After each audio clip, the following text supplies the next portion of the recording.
সদস্যরা কিন্তু তাদেরকে নিরাপদ আশ্রয়ে কিন্তু আমরা এখনও দেখতে পাচ্ছি যে সচিবালয়ের মেইন গেটের পাশেই যে মন্ত্রিপরিষদ বিভাগ যেটি রয়েছে তার সামনে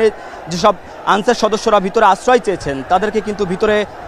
আশ্রয় নিতে আমরা দেখেছি এবং তারা কিন্তু করজোড় করে সেনাবাহিনীর কাছে আশ্রয় চাচ্ছেন এবং তারা কিন্তু ভিতরে আশ্রয় নিয়েছেন। এই মুহূর্তে সচিবালয়ের যে মূল ফটক সেই মূল ফটকের সামনে আমরা ঠিক উপর থেকে দেখতে পাচ্ছি যে সাধারণ ছাত্রছাত্রীরা সেখানে শান্তিপূর্ণ অবস্থান নিয়েছেন। তারা কিন্তু শুরুতেই যখন বিদ্যুৎ ভবনের সামনে অবস্থান করছিলেন তখন কিন্তু আনসার বাহিনীর একটি দল কিন্তু ধেয়ে গিয়েছিল এবং সেখানে সেনাবাহিনী উপস্থিত থেকে কিন্তু দুই পক্ষেরই একটি শান্তিপূর্ণ অবস্থান নিশ্চিত করেছে। এই দুই পক্ষে শান্তিপূর্ণ নিশ্চিতের পরেই কিন্তু আমরা দেখেছি যে গুলিস্তানের যে দিক থেকে যে রাস্তাটি চলে এসেছে সেই রাস্তার যারা অবস্থান করছিল আনসার বাহিনী তারা কিন্তু আবারও ধেয়ে আসে এবং ওই প্রান্ত থেকে কিন্তু সেনাবাহিনী তাদেরকে লাঠিচার্জ করেছে। যে সেনাবাহিনীরা তাদেরকে লাঠিচার্জ করার ফলে কিন্তু তারা আমরা দেখেছি যে সচিবালয়ের মূল ফটক ভেঙেই তারা ভিতরে প্রবেশ করতে চাচ্ছিল এবং তাদেরকে কিন্তু যারা আশ্রয় চেয়েছে তাদেরকে কিন্তু সেনাবাহিনী ভিতরে ঢুকতে দিয়েছে। এবং এখন পর্যন্ত আমরা যেটি দেখলাম উপর থেকে যেটি দেখলাম যে এই আনসার সদস্যদের সাথে কিছু বহিরাগত ছিল এবং এই বহিরাগতদের কিন্তু সেনাবাহিনী থেকে শুরু করে যেসব নিরাপত্তা কর্মীরা এখানে যারা রয়েছেন তারা কিন্তু তাদেরকে বের করে দেওয়ার চেষ্টা করছিল, কিন্তু তারপরেও তারা আনসার বাহিনীর সাথে থেকে কিন্তু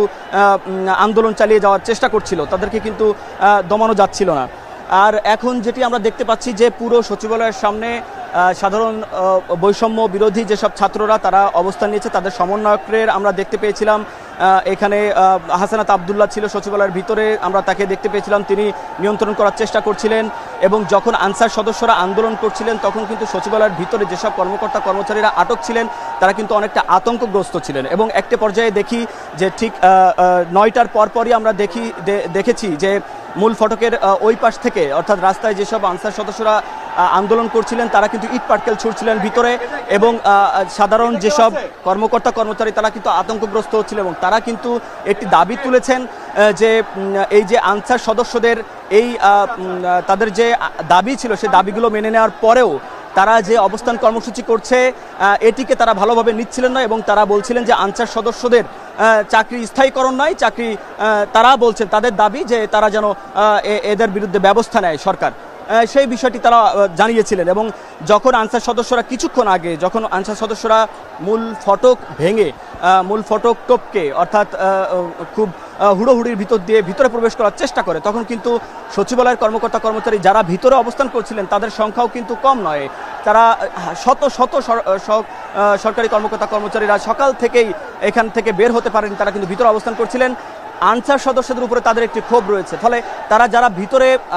মানে সচিবালয়ের ভিতরে প্রবেশ করতে যাচ্ছিল একদম মূল ফটক দিয়ে সচিবালয়ের মূল প্রাঙ্গণের ভিতরে যেসব মন্ত্রণালয়গুলো রয়েছে সেসব জায়গায় যাওয়ার চেষ্টা করছিল, এই সরকারি কর্মকর্তা কর্মচারীরা কিন্তু তাদেরকে বাধা দিয়েছে এবং সেই সাথে সেনাবাহিনীও ছিল, তাদেরকে কিন্তু বেরো করে দিতে সক্ষম হয়েছে। পরবর্তীতে আমরা দেখেছি যে গুলিস্তান অর্থাৎ জিপিও মোড় যেটি রয়েছে ওই দিক দিয়ে তারা কিন্তু বের হয়ে যাওয়ার চেষ্টা করেছেন এবং সেদিক দিয়ে কিন্তু আনসার সদস্যরা বের হয়ে গেছেন। তবে এই মূল ফটকের মধ্যে যারা অবস্থান করেছেন এবং সেনাবাহিনীর কাছে আশ্রয় চেয়েছেন তারা কিন্তু এখনও পর্যন্ত সচিবালয়ের মধ্যে যে মন্ত্রিপরিষদ বিভাগ রয়েছে তার সামনে আমরা দেখেছি তারা শান্তিপূর্ণভাবে অবস্থান মানে বসে আছেন, তাদেরকে সেনাবাহিনী হেফাজতে রেখেছেন। তাদের সংখ্যা খুব কম, তবে আমরা দেখেছি যে এখন দেখছি যে সেনাবাহিনীকে উদ্দেশ্য করে এখানে যেসব ছাত্র জনতা রয়েছে তারা কোনো একটা বিষয় তাদেরকে বলছে যে হয়তোবা এরকমই হবে। আমি কিছুটা যেটি বুঝতে পেরেছি যে তারা থাকার পরেও কেন এই আনসার সদস্যরা দাবি মেনে নেওয়ার পরেও উপদেষ্টাদের পক্ষ থেকে দাবি মেনে নেওয়ার পরেও তারা কেন এদেরকে সরিয়ে দিতে পারেনি, এরকম একটি দাবি ছাত্রদের পক্ষ থেকে আমরা শুনতে পাচ্ছি। এবং আপনাকে একটু জানিয়ে রাখতে চাই যে আজকে সকাল 11:30টার পরে কিন্তু এই আনসার সদস্যরা যেসব আন্দোলনকারী যেসব আনসার সদস্যরা সচিবালয়ের সামনে অবস্থান নেয় এবং এর ফলে সচিবালয়ের যে মূল ফটক রয়েছে মূল ফটক সহ যে মোট 5 থেকে 6টি প্রবেশদ্বার রয়েছে সবগুলো বন্ধ করে দেওয়া হয়েছিল। তারপর থেকে কিন্তু সচিবালয়ের ভিতরে কেউ প্রবেশ করতে পারছিলেন না, কেউ বের হতে পারছিলেন না। তাদের যে দাবিগুলো ছিল মোটা দাগে যে তাদের যে চাকরি স্থায়ীকরণ জাতীয়করণ করতে হবে সেই দাবি এবং আরও একটি মোটা দাগে যে দাবি ছিল যে তাদের যে বাধ্যতামূলক অবৈতনিক ছুটিতে পাঠানো হয় 6 মাস সেই ছুটি কিন্তু স্থগিত করেছে। অর্থাৎ তাদের যে মোটা দাগে যে 2টি দাবি ছিল সেই দাবি কিন্তু মেনে নেওয়ার কথা বলেছে স্বরাষ্ট্র উপদেষ্টা। তিনি বলেছেন যে 6 মাসের যে অবৈতনিক ছুটি ছিল বাধ্যতামূলক, সেটি স্থগিত করা হয়েছে।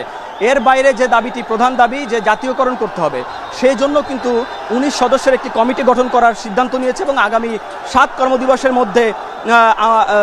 প্রতিবেদন জমা দেওয়া হবে। সেই প্রতিবেদনের ভিত্তিতে কিন্তু তাদের জাতীয়করণের একটি সিদ্ধান্ত নেওয়া হবে এমন আশ্বাস দেওয়ার পরেও তারা অবস্থান কর্মসূচি চালিয়ে যায়। তাদের যে সমন্বয়করা ছিল 10 থেকে 12 জন সমন্বয়ক, তাদের একজন সমন্বয়কের সাথে আমি কথা বলেছিলাম। তিনি যেটি বলছেন যে তাদের সমন্বয়কদের কোনো কথা তারা মানছেন না। যখন স্বরাষ্ট্র উপদেষ্টার সাথে তারা আলোচনা করে আন্দোলনরত আনসার বাহিনীদের